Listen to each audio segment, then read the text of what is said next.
Dragon Ball Super introduced a plethora of new transformations into the series, including Super Saiyan Rage, Blue Perfected, Blue Evolution, Rose, and it also brought back one that was from one of the original Dragon Ball Z movies, from a legendary character, except with a new twist.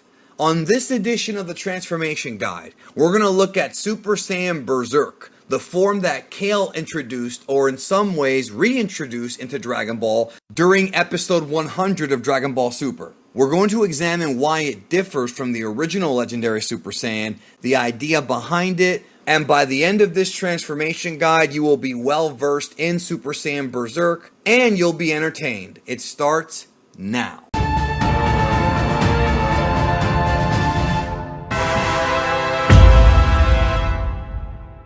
So before we get into this Berserker form, I want to clarify some things to avoid confusion. First of all, we're going to be discussing the Berserk form that was used in the Dragon Ball Super anime and manga. There are actually other forms separate from this called Super Saiyan Berserk, specifically in Dragon Ball Heroes. So be aware that we're not talking about that on this video. The transformation guides have been mostly focusing on the primary Dragon Ball content, the movies, the manga, and the anime. However, if you would like me to do transformation guides in the future about the Dragon Ball Heroes forms, I may take a poll on that in the community tab so you guys can tell me if you want that, and I can discuss some of the exclusive forms from Dragon Ball Heroes. So I want to just make note that this is going to be about Kale's forms in Dragon Ball Super, which are similar to Broly's, but there are some differences. So I would like you to, prior to watching this video, make sure you've watched the transformation guide for Legendary Super Saiyan from Dragon Ball Z,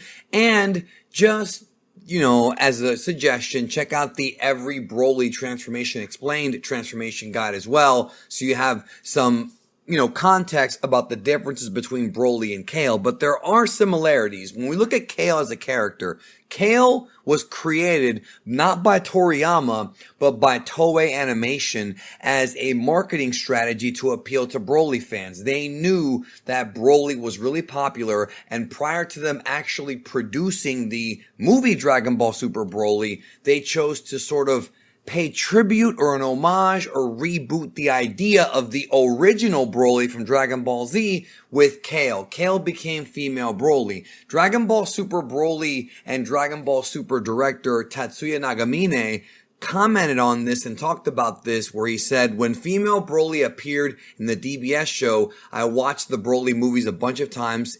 It sure came in handy. So Nagamine knew what they were planning. It's all about marketing. It's all about promotion worldwide. That's where Kale's character comes from. So naturally, her transformations are going to be similar to Broly's, but there are some slight differences, and there is some differences in story.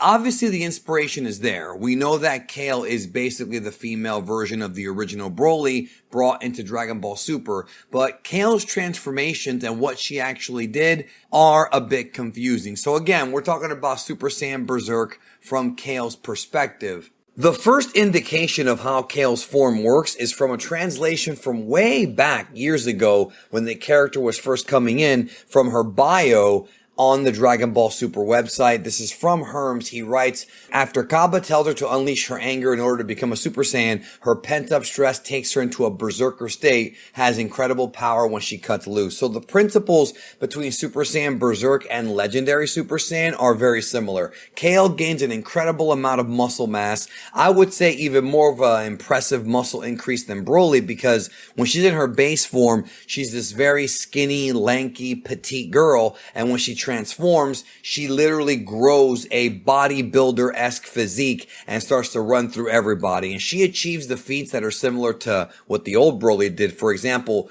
eating a point-blank Kamehameha from Goku and smashing people to oblivion, losing control of who she is and her faculties. The Dragon Ball Super manga somewhat mirrors what the Dragon Ball Super anime did with the Kale character, although there are some differences. We find out that Kale was said to be a legendary warrior, a legendary Berserker Super Saiyan warrior that appears every 1,000 years, which pretty much mirrors the story that was told back in Dragon Ball Z when the idea of Super Saiyan was first discussed by Vegeta on planet Namek, this legend or whatever. Now, clearly what they did is they took the idea behind that, mixed in with the Broly story, and moved it to Universe 6. So now, in the Toriyama universe, if you want to call it that, in the official Dragon Ball, timeline, if you want to call it that, canon, if you want to call it that,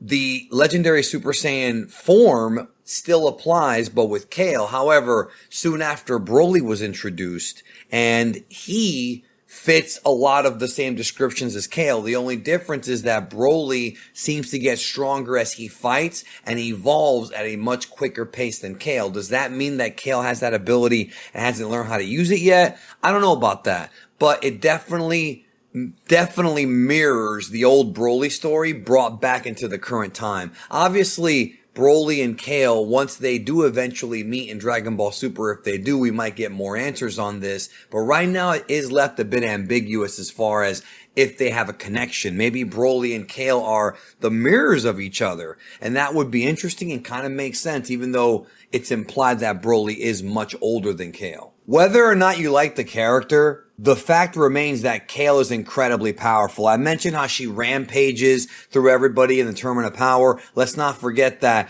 Goku was in Super Saiyan Blue. Let's not forget that. And Kale just shrugs off most of his attacks and has the upper hand. To me, Kale, without question, has those Broly attributes if her transformation is able to go far and away beyond and overpower Blue Goku.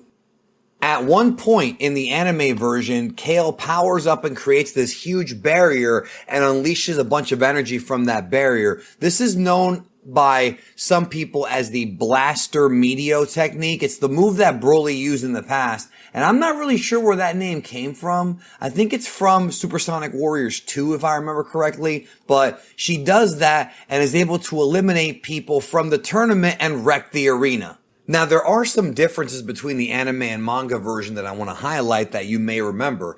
In the manga, it seems like when she goes into her berserk mode, her muscles gradually get bigger. She's not like, just instantly huge and jacked. In the anime version, she is, but in the manga, she seems to be growing stronger and stronger gradually until she finally maxes out the form. There's no statement about her having the kind of energy the original Broly had when it sort of continues to grow and grow, but she does have a limit to her power. What I find interesting about Kale's body compared to like Broly or even Z Broly is that in supplementary material, they discuss the fact that Legendary Super Saiyan, her version of it, is sort of like her form she uses in between Super Saiyan 1 and 2, because the original Z Broly never achieved Super Saiyan 2. And if you remember, both Kale and Caulifla discuss interest in someday attaining that power, but neither one gets there. However, Caulifla does get to 2, and at one point, Kale evolves her power all because of her love for Caulifla and is able to stabilize her Berserker form, and this is sort of like her version of Super Saiyan 2, but it's a bit different with her. What I find funny is that if you look at the production materials for the Tournament of Power, it's listed on there with Kale's form being called Turning into Broly. And to me, that's pretty awesome because there's no secret what they were trying to do. But when she is able to stabilize her Super Saiyan and Super Saiyan 2 forms, interestingly enough, her hair is still green. It's not quite the same as what Gohan did in the Cell Saga. The only theories that make sense about this is that A, it's a different controlled version of Super Saiyan 2 where she's able to harness that power that she had in Berserk, but was able to control herself and be aware of her surroundings, and that's because she's special, or B, it could be a Universe 6 mutation. You have to remember, Universe 6 Saiyans evolved differently from Universe 7 Saiyans, and thus they may have access to variants of the Super Saiyan forms that Goku, Vegeta, and Broly just don't have in their biology. So it's one of those two things. The way that Kale was able to achieve this form really is a metaphor for something we've talked about a lot here on the channel, and that is the importance of mind, body, and ki. Kale and Caulifla were basically fighting off the Pride Troopers and really Kale begins to beat herself up because she feels powerless. And in some ways she is. One thing about this character is that Kale in her base form just can't fight. She can't. She just cannot fight in her base form. She has no fighting ability. She has to transform in order to actually get into the fighting game. So she does it, but what happens is that she is inspired by Caulifla. She is basically harnessing her power as her desire to be able to please Caulifla and save her universe. So it's similar to how other Saiyans transform.